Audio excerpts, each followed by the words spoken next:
The department store was a collision of noise and light, a sensory assault that Mia barely noticed until it exploded into violence. She was rifling through a rack of hoodies, half distracted, when a sharp crack sliced through the air a sound like a whip, raw and wrong. Her head snapped up, and there was her sister, Lila, 14 and deaf, stumbling back with a hand pressed to her cheek. A red mark bloomed across her pale skin, stark against the fluorescent glare.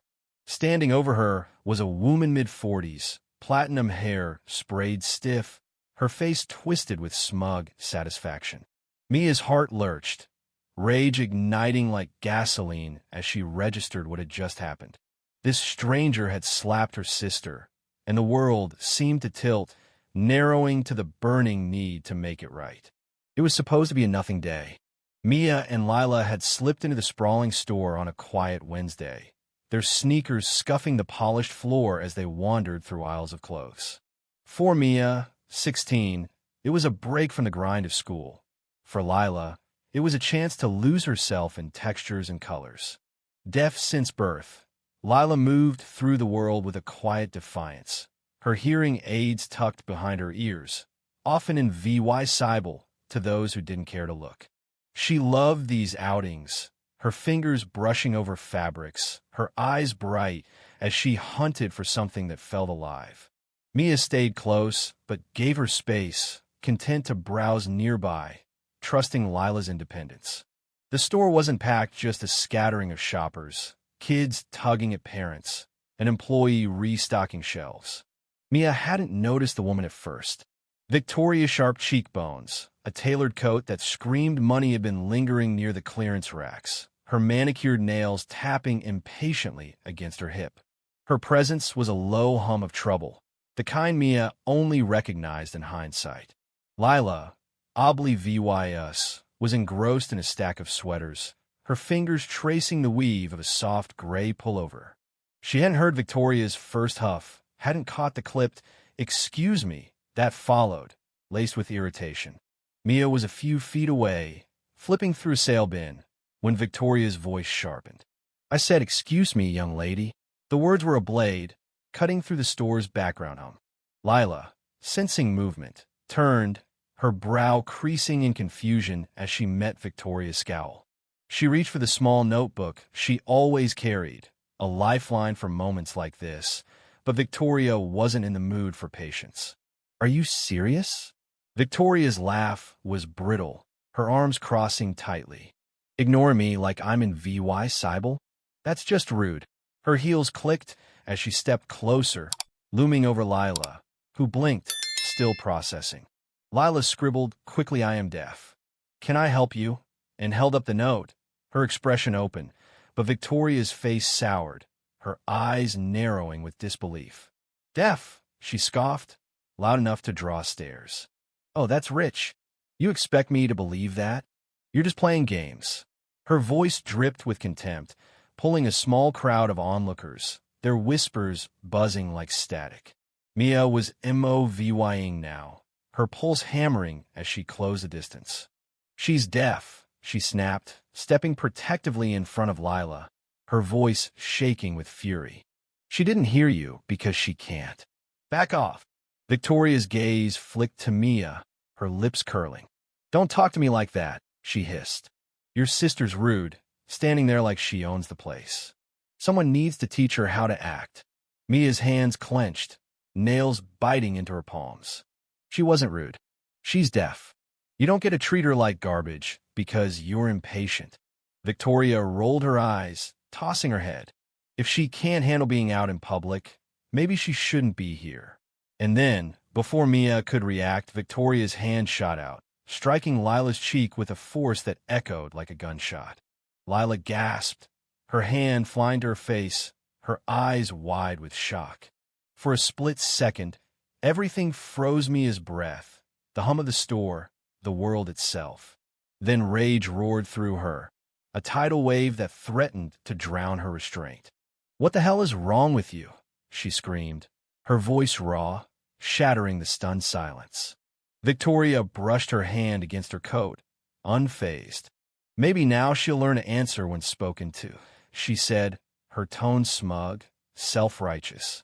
Lila was trembling, her fingers hovering over the stinging mark, her breathing shallow.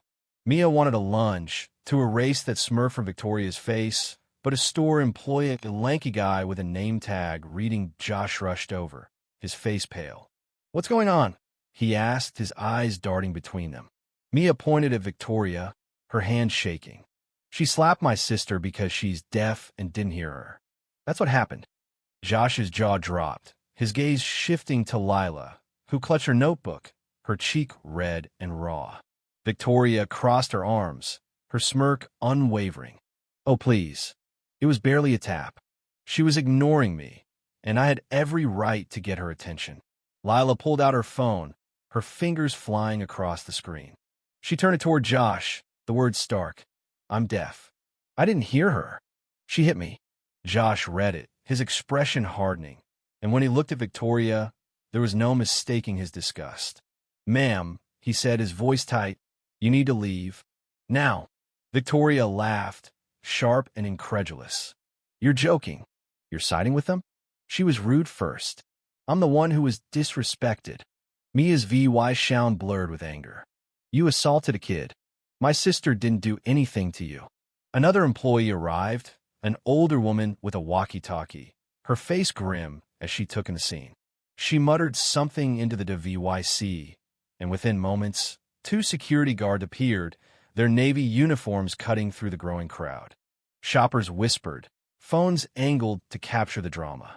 Victoria's confidence flickered, but she clung to her defiance, her voice rising. "This is absurd. I'm a customer. You can't throw me out."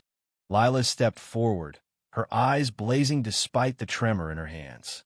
She typed again, then held up her phone for Victoria. "You don't get to hurt me because you feel ignored." Victoria's face flushed, her mouth opening to retort, but the guards were already MOVYing. "Let's go, ma'am," one said, his tone flat. "Leavine." Victoria sputtered, her bravado cracking. "You can't do this." But as the guards flanked her, she turned to Lila one last time, her voice venomous. "Maybe if you weren't such a problem, people wouldn't have to deal with you." Mia lunged, her restraint snapping, but Josh caught her arm, his grip gentle but firm. "Don't," he murmured. "She's done." Lila didn't flinch. She typed again, her movements deliberate, and showed Victoria the screen. "My mom's a lawyer. You're going to pay for this." Victoria's smugness faltered, a shadow of doubt crossing her face, but the guards gave her no chance to respond, guiding her toward the exit as she protested, her voice fading into the hum of the store. Mia's pulse was still racing when a new voice cut through the chaos low, commanding and laced with fury. "What the hell is going on?" Mia turned, and there was their mother, Elena, striding through the store like a storm breaking. Elena was a prosecutor, her presence a force that could silence a courtroom, let alone a department store. Her dark eyes locked onto Lila's cheek, and her expression didn't change, but Mia saw the fire beneath it, the kind that burned cold and unrelenting. Elena crossed the distance in seconds, her hand gently tilting Lila's face to inspect the mark. Lila's breath hitched, but she leaned into the touch, her trust absolute. Elena's gaze flicked to Mia, her voice calm but deadly. "Tell me everything." Mia didn't hold back, the words spilling out the way Victoria had loomed over Lila, her cruel words, the slap, her refusal to back down. By the time she finished, Elena's jaw was tight, her eyes glittering with a rage that made Mia's own feel small. She turned toward the exit, where Victoria was still arguing with the guards, and her voice dropped to a whisper that carried like a blade. "You thought you could touch my daughter and walk away?" Victoria froze, sensing the shift. She tried to laugh, but it was weak. "It wasn't a big deal," she said, while VYing a hand. "She was ignoring me. I just needed her to move." Elena stepped closer, her presence towering. "You assaulted a disabled minor because you couldn't handle 2 seconds of patience," she said, each word precise. "You committed a crime, and I'm going to make sure you regret it." The store manager, a woman with a clipboard and a tense expression, approached. "We're so sorry," she said to Elena. The police are on their way, and will VY to the security footage. She's banned from all our stores. Elena nodded, her focus unwavering. I'll need that footage for the case. And her information. Victoria's panic flared, her voice cracking. Wait, there's no need for police. It was a misunderstanding. I didn't mean. You meant it. Elena cut her off, her tone flat. You chose to hit my child. You don't get to rewrite it now. The police arrived minutes later. 2 officers VY-ing through the crowd. Elena didn't hesitate. I want to press charges, she said, handing over a card. She assaulted my daughter. Victoria's composure shattered. You can't, she shrieked as the male officer reached for his cuffs. It wasn't that bad. The female officer stepped forward, her face impassive. You admitted to striking a minor. We have witnesses and footage. You're coming with us. The cuffs clicked, and Victoria's protests grew shrill as they led her away. Lila typed something and held up her phone for the officers to see. She hit me because I didn't hear her. I am deaf.